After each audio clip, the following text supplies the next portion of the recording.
द्वापर युग में भक्त और भगवान कह के मिलन हुआ था शरद पूर्णिमा की रात्रि को, और उस मिलन में तमाम भक्त आए थे और भगवान से मिले। उस मिलन का नाम था रास। जिस रास के मिलन में कैलाश से शंकर जी भी आए थे,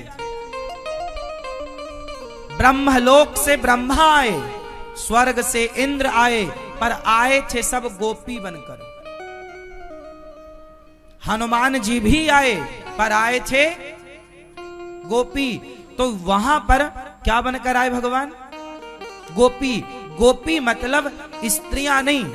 यदि गोपी का मतलब स्त्री होता है तो शंकर जी भी तो गोपी बनकर आए। क्या वो स्त्री थे? ना, गोपी मतलब भाव। जैसे आप लोग वृंदावन में आए हैं पवित्र भाव से। आप वृंदावन आते हैं किस भाव से? बोलो। आप वृंदावन जब आते हैं तो आपका भाव बदल जाता है। बोलो हाँ। तो जैसे वृंदावन आप आए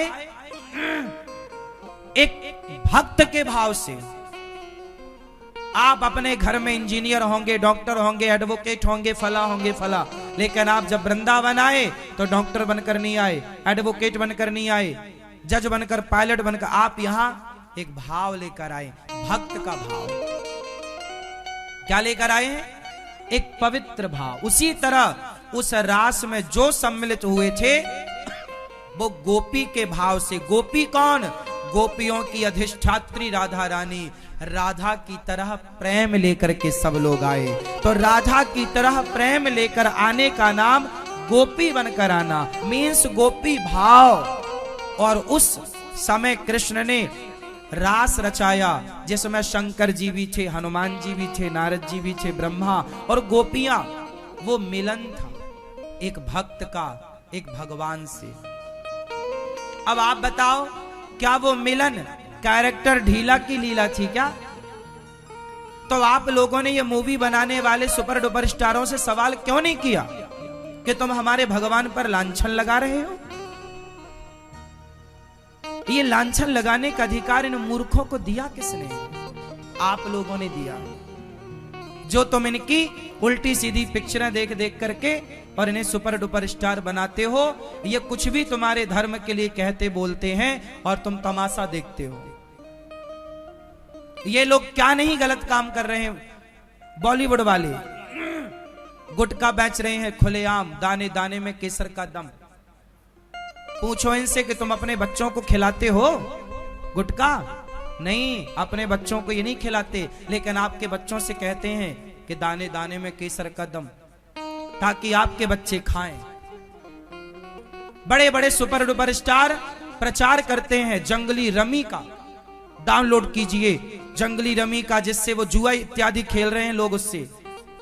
अब बताओ, आज का यूथ यदि जुआ खेलेगा तो उस यूथ का नाश होगा कि नहीं?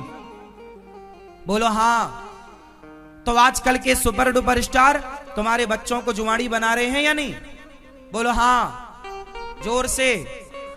अब बताओ, तो ये सही कर रहे हैं? ये तुम्हारे भगवान पर लांछन लगा रहे हैं, ये तुम्हारे बच्चों को बिगाड़ रहे हैं, और तुम इन्हें क्या बना रहे हो? Super duper star. और हम जैसे लोग यदि तुम्हें कहते हैं कि बेटा सही राह पर चलो, माँ बाप की सेवा करो, तो कुछ लोग संतों को पाखंडी कहते हैं। अरे ये बाबा जी तो पाखंडी हैं, ठग रहे हैं, लूट रहे हैं। लूट रहे हैं? बताओ। जो लोग पेप्सी कोका कोला का प्रचार कर रहे हैं वो लोग नहीं लूट रहे हैं आप लोगों के हिसाब से? और जो संत कह रहे हैं कि मांस ना खाओ, शराब ना पियो, गांजा ना पियो, गलत राह पर ना चलो, उन संतों को लोगों ने कहा कि ये साधु संत तो बताओ लूट रहे। क्या लूट लिया भाई? किसके घर डाका डाल लिया?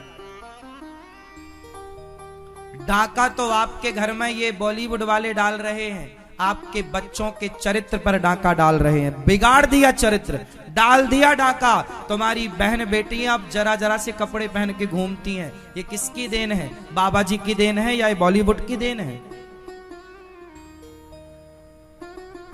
इतने इतने से कपड़े पहन के निकलने के बाद भी इन्हें शर्म नहीं है। ये बाबा जी की देन है या बॉलीवुड की देन है? बताओ। पूरे संस्कृति का, पूरे धर्म का ना लाज ना शर्म, कुछ नहीं बचा। इतना नुकसान किया है बॉलीवुड ने हमारी हिंदू सनातन संस्कृति को, और आप लोग फिर भी सिर पे चढ़ाए हैं। वो भगवान को कह रहे हैं कि तुम करो तो रासलीला, हम करें तो कैरेक्टर। ये एक लाइन, इस एक लाइन से भगवान पर प्रश्न खड़ा हो गया। और वो रास का मतलब जानते ही नहीं। उन्हें तो बस लगता है कि भोग विलासी रास है। जबकि भगवान कृष्ण ने जब रास रचाया था उस समय भगवान की आयु कितनी थी? बोलो। 7 साल, पूरी कंप्लीट 8वीं रनिंग। आप 8 साल कह सकते हैं, 8 साल। अब मेरे से प्रश्न है मेरा आपसे, क्या 8 साल के बच्चे के अंदर कोई वासना होती है? होती है? आपकी भी तो बेटी और आपका भी तो बेटा 8 साल का होगा, क्या उसके अंदर कोई वासना है? 8 साल के बच्चे के अंदर कोई वासना होती ही नहीं है। आप जबरदस्ती भी घुसाना चाहो वासना तो भी नहीं उसके अंदर जागेगी। हाँ या ना?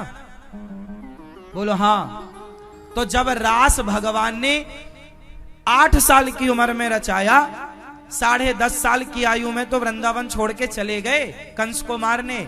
तो जब रास 8 साल की उम्र में रचाया तो उस रास में भला कैरेक्टर ढीला कैसे हो सकता है? क्योंकि उस समय तो भगवान बच्चे थे और बच्चे के अंदर तो कोई वासना होती नहीं है। इस दृष्टि से भी उस लीला में कोई काम वासना का रोल नहीं था। तो किस आधार पर यह आरोप लगता है? बिना सबूत के, बिना कोई एविडेंस के बस बोलना है। हिंदू धर्म को टारगेट करना है, सो करो, कहो, अपने भगवानों को गाली दो। और आप लोग, उनके गाली देने में बुराई नहीं है, गाली तो शिशुपाल भी दे रहा था, आपका सुनने में दोष है। ऐसे लोगों को जो सिर में आपने चढ़ा रखा है, दोष ये है कि जो आपकी संस्कृति को खुलेआम गलत कह रहा है, बिना कुछ जाने समझे, फिर भी आप उसे सिर पे चढ़ाए। समस्या ये है।